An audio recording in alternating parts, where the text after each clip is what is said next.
My name is Monica Gleiberman, and you're listening to Silence on Set podcast.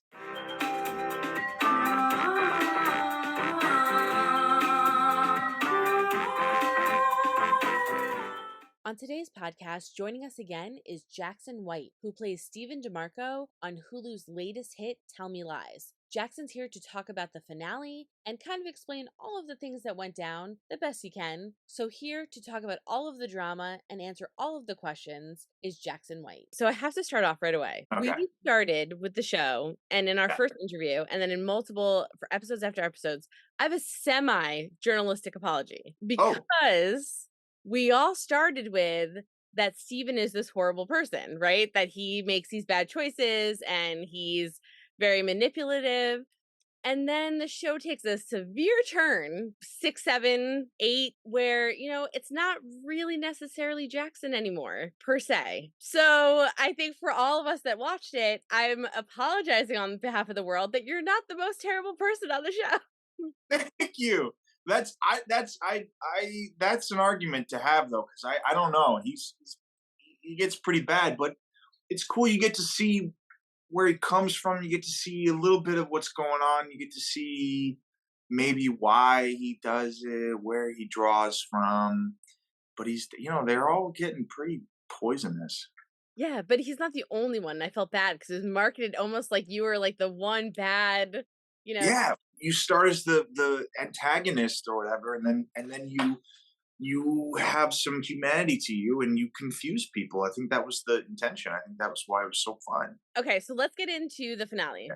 Well, right before the finale, actually, I should say, I wanted to ask you, why do you think Steven told Lucy about the crash? Because I was very confused in that moment. I wasn't sure if he lost all cards and that was the only thing he had left to sort of tell some of the story, like 90% of it. But I was shocked because I went, oh my God, he's giving her something to use on him. In his own way, that's a manipulation as well.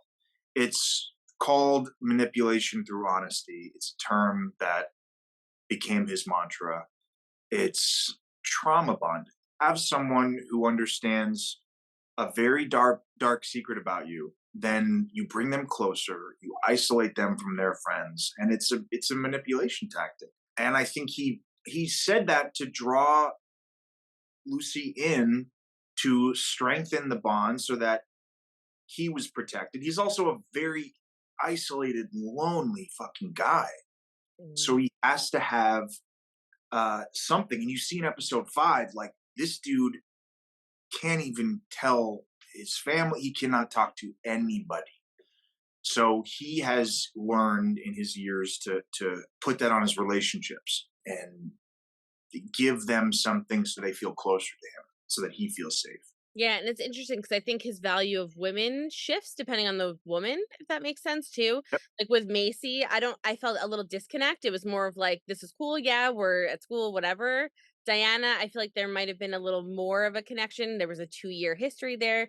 With Lucy, the bond is just the toxicity, like the constant between the two of them. There's a different relationship with all 3 of those women.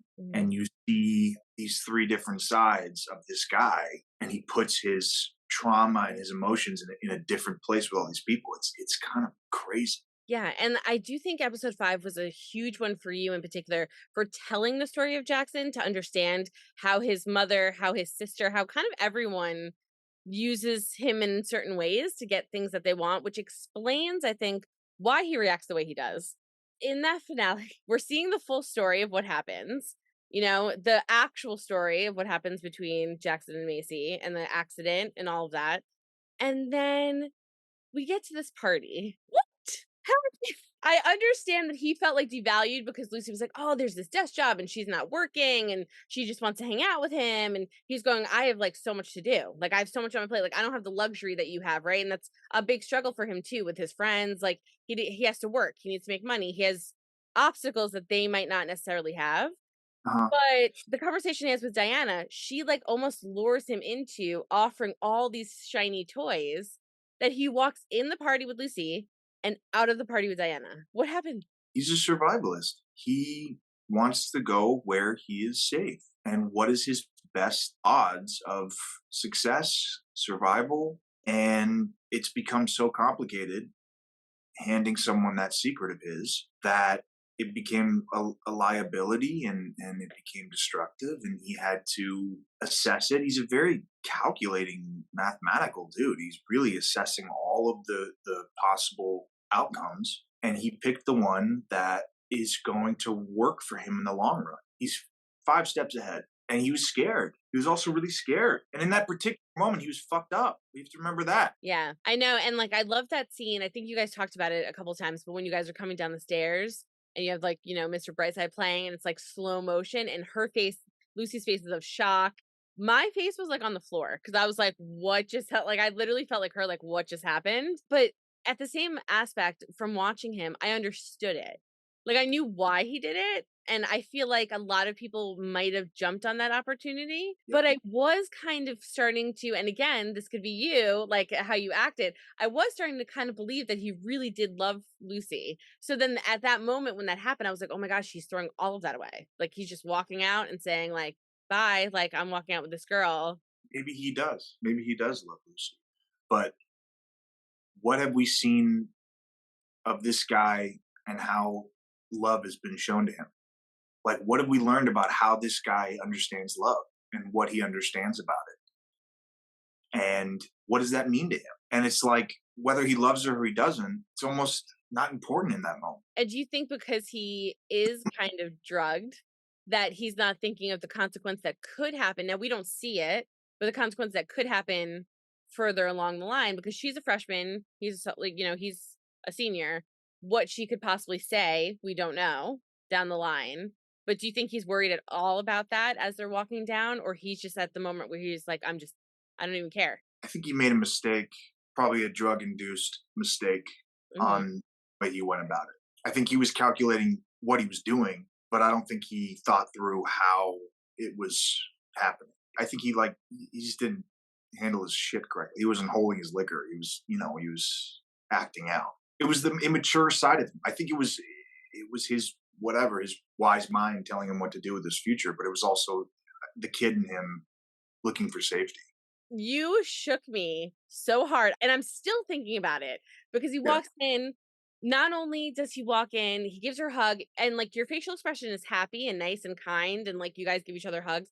And then your face changes. You do this great thing with your face where like I can't tell what the fuck's going on. So like and like it changed, and I went, oh no. And then like when you started talking, you throw the word fiance around, and it's still like laissez faire and like like not a big deal. Yeah. And then you're like, "Yeah, oh, she's so excited, she can't wait to see you." So, of course, obviously, we're all expecting Diana to walk in. The big shock is that it's not Diana, that it's Lucy's best friend that she's known forever. There's a moment where you have, like, Lucy on one side, Lydia on the other side, you're in the middle.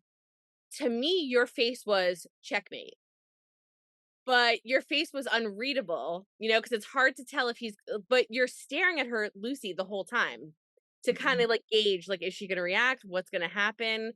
So for you in that moment, when you're filming that scene, for you, what was that? Was that like a checkmate, your move next? Have you ever met someone that you just can't shake? Like, that's the core of this thing where you can't stop looking at every facial feature of someone. Yeah, you. This started with Oh, you.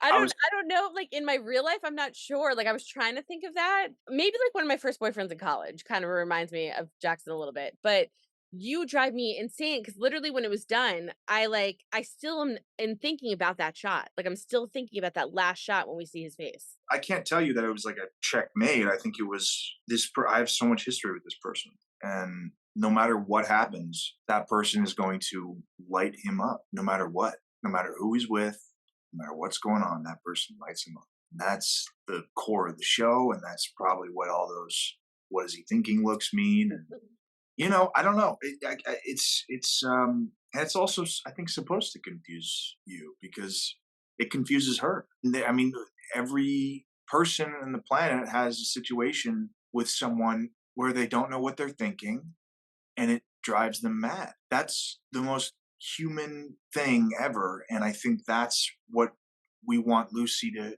That's what we want people to feel that Lucy's feeling is Mhm. what the fuck is this guy thinking? And that's all intentional. All of that is on purpose, and there could be 10 things. and I think there's 100 things going on in his mind when he sees her at the end. It's like, I don't know, something gets woken up again. You did something that I feel like an actor I haven't seen ever do, and I watch a lot of stuff. A lot of times when there's actors that are playing roles like that, where it's, like, confusing, you're not really sure where they're at, you can kinda tell by their facial expression, or Mm. sometimes they'll lean in a little bit, or the movement will be a certain way, and you're like, "Oh, okay, yeah, like, he likes her, like, they're gonna get together, like, in a couple episodes," or whatever.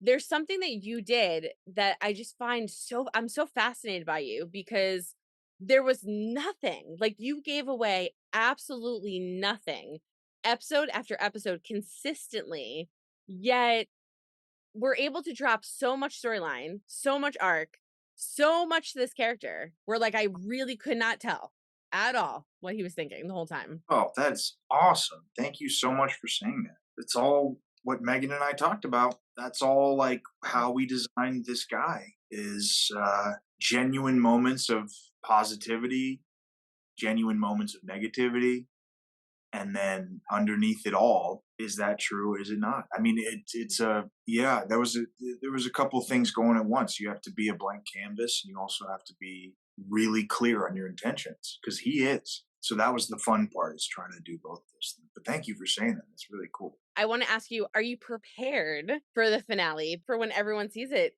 tonight-ish, tomorrow, whatever you wanna call it? I've prepared myself throughout this whole process. I've gotten used to the strong emotional reactions, and Mhm. I think this will be the strongest one. So I'm, I think I'm prepared. I just hope no one throws any cans of soup at my house or anything. But okay, yeah. I wanted to just end with, like, is there anything that you wanna tell fans? Because they like you said, they're super passionate. So, is there anything that you wanna say to them? Because some of them it's either I think a 50-50, right? It's either, like, they all love you and think you're the hottest thing ever known to man and love your character, or it's, like, the opposite. They all are, like, hating you and are like, "What the F is going on?"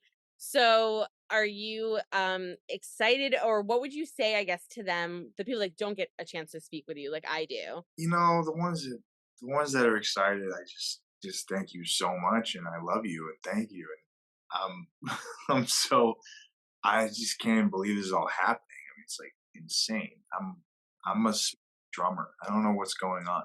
But for the people that don't like me, I love you so much. I love you even more. Don't just I hope I can change your mind. Or actually I don't care.